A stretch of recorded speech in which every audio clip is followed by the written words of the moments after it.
Well, the sort of hypocrisy of that also lends itself to the way that the United States has almost unequivocally backed every policy that Israel has put into place in terms of dispossessing Palestinians of their land, discriminating against them, expelling them, creating what the UN has now concluded exists both in the West Bank and in Gaza, the world's largest open air prisons.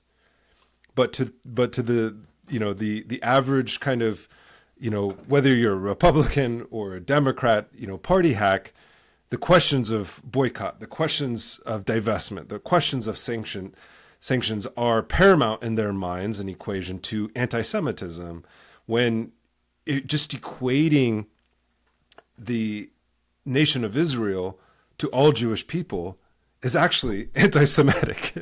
It would be like equating the United States to all Europeans or something like that. It's not. There's no.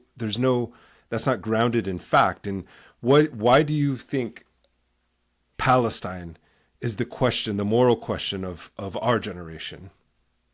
Well, one is because when you look at U.S. foreign policy, it's Egypt and Israel who receive most of the foreign aid. So that therefore, what is being done in Israel as well as Egypt is being done in the name of U.S. taxpayers.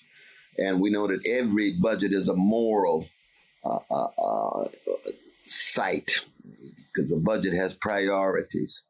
A budget gives a certain kind of weight and value to certain peoples and less value for other peoples. And so if, for example, we were engaged in a thought experiment, if there was a Palestinian occupation of Jews, do you think the U.S. government would have the same attitude toward the Palestinian occupation of Jews? No. American government would give out moral prizes to those who supported the boycott, divestment, and sanctions of Palestinian occupation.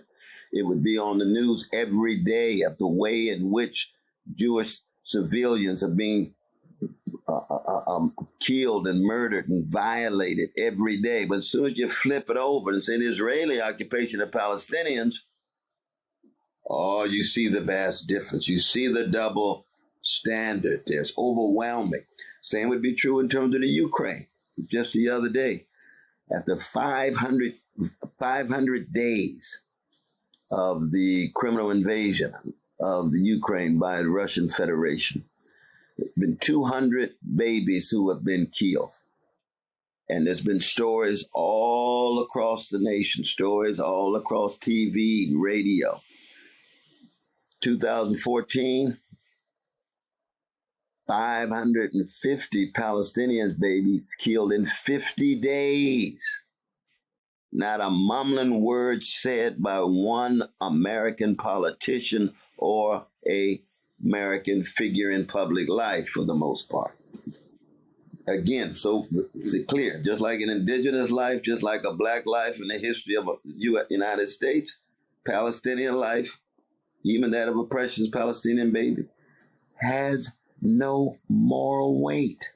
Well, you see, that to me is a crime against humanity. It really is. And what it does is it normalizes and it institutionalizes a level of human hatred and human indifference toward the humanity of Palestinians. And that has to be said over and over and over again. And can you imagine the depth of the hypocrisy when I say that and somebody says, well, you must be anti-Semitic. I said, well, I just told you that it wouldn't make a difference whose babies they were. They're human beings that I'm defending. You're using the anti-Semitic charge in order to trivialize the suffering of Palestinians, in order to hide and conceal the suffering of Palestinians. And we will not allow you to do that. And I find myself in this presidential campaign where people come at you so intensely. Why are you always talking about the West Bank? Why are you always talking about Gaza? Why is the Palestinians always on your mind? And I said, well, I will never, under any conditions, sell out my Palestinian brothers and sisters. I just won't. If I'm the last person in the room raising their cause, I'm going to do it.